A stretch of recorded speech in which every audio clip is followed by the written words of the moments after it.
ಆದಿಚುಂಚನಗಿರಿ ಮಹಾಸಂಸ್ಥಾನ ಮಠದ ಪೀಠಾಧ್ಯಕ್ಷರಾದ ಪರಮಪೂಜ್ಯ ಜಗದ್ಗುರು ಶ್ರೀ ಆದಿಚುಂಚನಗಿರಿ ಮಹಾಸಂಸ್ಥಾನ ಮಠದ ಪೀಠಾಧ್ಯಕ್ಷರಾದ ಪರಮಪೂಜ್ಯ ಜಗದ್ಗುರು ಶ್ರೀ ಶ್ರೀ ಶ್ರೀ ಡಾಕ್ಟರ್ ನಿರ್ಮಲಾನಂದನಾಥ ಮಹಾಸ್ವಾಮಿಯವರ ಆಶೀರ್ವಾದದೊಂದಿಗೆ ಪೂಜ್ಯ ಶ್ರೀ ಶ್ರೀ ಪ್ರಸನ್ನನಾಥ ಸ್ವಾಮೀಜಿ ಇವರ ದಿವ್ಯ ಸಾನ್ನಿಧ್ಯದಲ್ಲಿ ರಾಜ್ಯ ಮಟ್ಟದ 19ನೆಯ ಮಕ್ಕಳ ಕನ್ನಡ ಸಾಹಿತ್ಯ ಸಮ್ಮೇಳನ ಕಾರ್ಯಕ್ರಮವನ್ನು ಆದಿಚುಂಚನಗಿರಿ ಸಮುದಾಯ ಭವನದಲ್ಲಿ ನಡೆಸಲಾಯಿತು.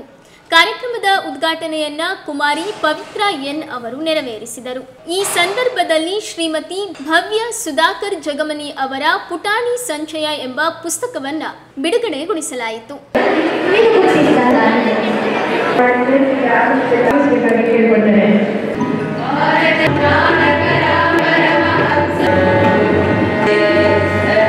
ಶಾಲಾ ಹಂತದಲ್ಲಿ ಅನಂತರ ತಾಲೂಕು ಮಟ್ಟದಲ್ಲಿ ನಂತರ ಜಿಲ್ಲಾ ಮಟ್ಟದಲ್ಲಿ ಅತ್ಯಂತ ಯಶಸ್ವಿಯಾಗಿ ಸಮ್ಮೇಳನ ನಡೆದಿದ್ದು ಸಾವಿರಾರು ಮಕ್ಕಳು ಅದರಲ್ಲಿ ಕ್ರಿಯಾಶೀಲವಾಗಿ ಭಾಗವಹಿಸಿದ್ದು ಆ ಎಲ್ಲ ಕ್ರಿಯಾಶೀಲತೆಗೆ ಶಕ್ತಿ ತುಂಬಿದಂತಹ ನಮ್ಮ ಎಲ್ಲ ಸಾಹಿತ್ಯ ಸಾಂಸ್ಕೃತಿಕ ವೇದಿಕೆಯ ತಾಲೂಕು ಅಧ್ಯಕ್ಷರು, ಕನ್ನಡ ಸಾಹಿತ್ಯ ಪರಿಷತ್ತಿನ ಎಲ್ಲ ಪದಾಧಿಕಾರಿಗಳು, ಕರ್ನಾಟಕ ಜಾನಪದ ಪರಿಷತ್ತಿನ ಎಲ್ಲ ಪದಾಧಿಕಾರಿಗಳ ಜೊತೆಗೂಡಿ ಆ ಸಮ್ಮೇಳನ ಅತ್ಯಂತ ಯಶಸ್ವಿಯಾಗಿ ನಡೆದಿದ್ದು ನಾವೆಲ್ಲರಿಗೂ ಕೂಡ ತಿಳಿದಿದೆ.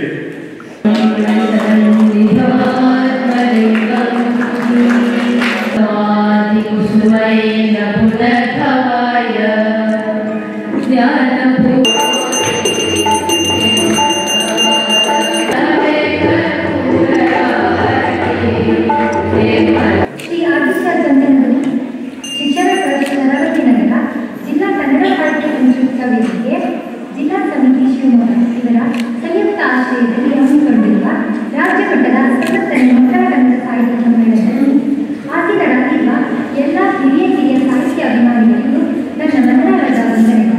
GS ಶಿವರುದ್ರಪ್ಪನವರು ಒಂದು ಕಡೆ ಹೇಳುತ್ತಾರೆ, ನಾನು ದೀಪ ಬೆಳಗಿಸುತ್ತೇನೆ, ಕತ್ತಲ ಎಣ್ಣೆ ಓದಿಸುತ್ತೇನೆಂಬ ಅಹಂಕಾರದಿಂದ ದೀಪ ಇರುವಷ್ಟು ಕಾಲ ನಾನು ನೀನು ನನ್ನನ್ನು ನೋಡಿಕೊಳ್ಳಕ್ಕೆ ಸಾಧ್ಯವಾದರೆ ಅದುವೇ ಜ್ಞಾನ. ಸಾಹಿತ್ಯವೆನ್ನುವಂಥ ಬೆಳಕಿನಲ್ಲಿ ನಾನು ನಿಮ್ಮನ್ನು ನೀವು ನಮ್ಮನ್ನು ಅರ್ಥ ಮಾಡಿಕೊಳ್ಳುವುದಕ್ಕೆ ಸಾಧ್ಯವಾದರೆ ಅದುವೇ ನಿಜವಾದ ಆಯಿತು. ಇಂದು ಎಲೆ ಮೊದಲಿನ ಕೈಯಲ್ಲೂ ಮೊಬೈಲ್ ಅತಿ ಸುಲಭವಾಗಿ ಸಿಗುತ್ತದೆ. ಮಕ್ಕಳು ಮೊಬೈಲ್ಗಳಲ್ಲಿ ಕಾಲಹರಣ ಮಾಡುವುದು ಅವರನ್ನು ಪುಸ್ತಕಗಳನ್ನು ಓದುವುದಕ್ಕೆ ಪ್ರೇರೇಪಿಸಬೇಕು. ಒಂದೊಳ್ಳೆಯ ಪುಸ್ತಕ ಒಬ್ಬ ಮನುಷ್ಯನ ಮೇಲೆ ಬಹಳ ಪರಿಣಾಮ ಬೀರಿ ಆದರ್ಶ ವ್ಯಕ್ತಿಯಾಗುವಲ್ಲಿ ಸಹಕಾರಿಯಾಗುತ್ತದೆ. ಪುಸ್ತಕಗಳಲ್ಲಿ ನಮಗೆ ಜೀವನಕ್ಕೆ ಬೇಕಾದ ಮಾರ್ಗದರ್ಶನ ಇರುತ್ತದೆ, ಅನುಭವ ಕಥನ ಇರುತ್ತದೆ, ಸಾಧನೆಯ ವಿಷಯ ಇರುತ್ತದೆ. ಮಕ್ಕಳು ಇದರ ಬಗ್ಗೆ ಬಲವನ್ನು ಮೂಡಿಸಿಕೊಂಡು ಮುಂದಿನ ಪರಂಪರೆಗಳಲ್ಲಿ ಸಾಹಿತ್ಯವನ್ನು ಬೆಳೆಸಿ ಇರುತ್ತದೆ. ಮಕ್ಕಳ ಮುಖಾಂತರ ಸಾಹಿತ್ಯ ಮತ್ತೆ ಸಿಗಬೇಕು, ಚಿಗುರು ದೇಶದೆಲ್ಲೆಡೆ ಹೆಮ್ಮರವಾಗಿ ಬೆಳೆಯಬೇಕು. ಧನ್ಯವಾದಗಳು.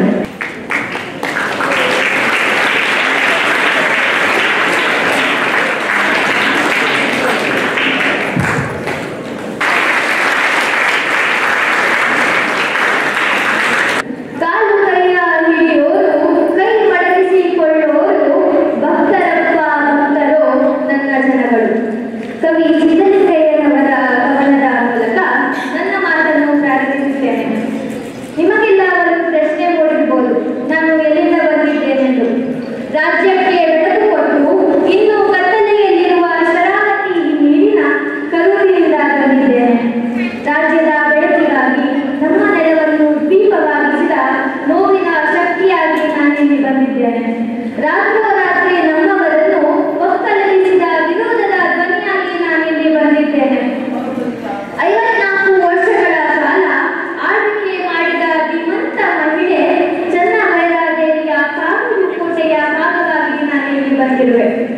ರಾಜನಿಗಾದ ಅವಮಾನವನ್ನು ತಡೆಯಲು ತನ್ನ ಪ್ರಾಣವನ್ನೇ ಕಳೆದುಕೊಂಡ ರಾಣಿ ಚಂಪಕಾಳ ಅಂತರಾಳದ ಧ್ವನಿಯಾಗಿ ನಾನಿಲ್ಲಿ ನಿಂತಿದ್ದೇನೆ. ಆತ್ಮೀಯರೇ, ಮಲೆನಾಡಿನ ಹೆಬ್ಬಾಗಿಲು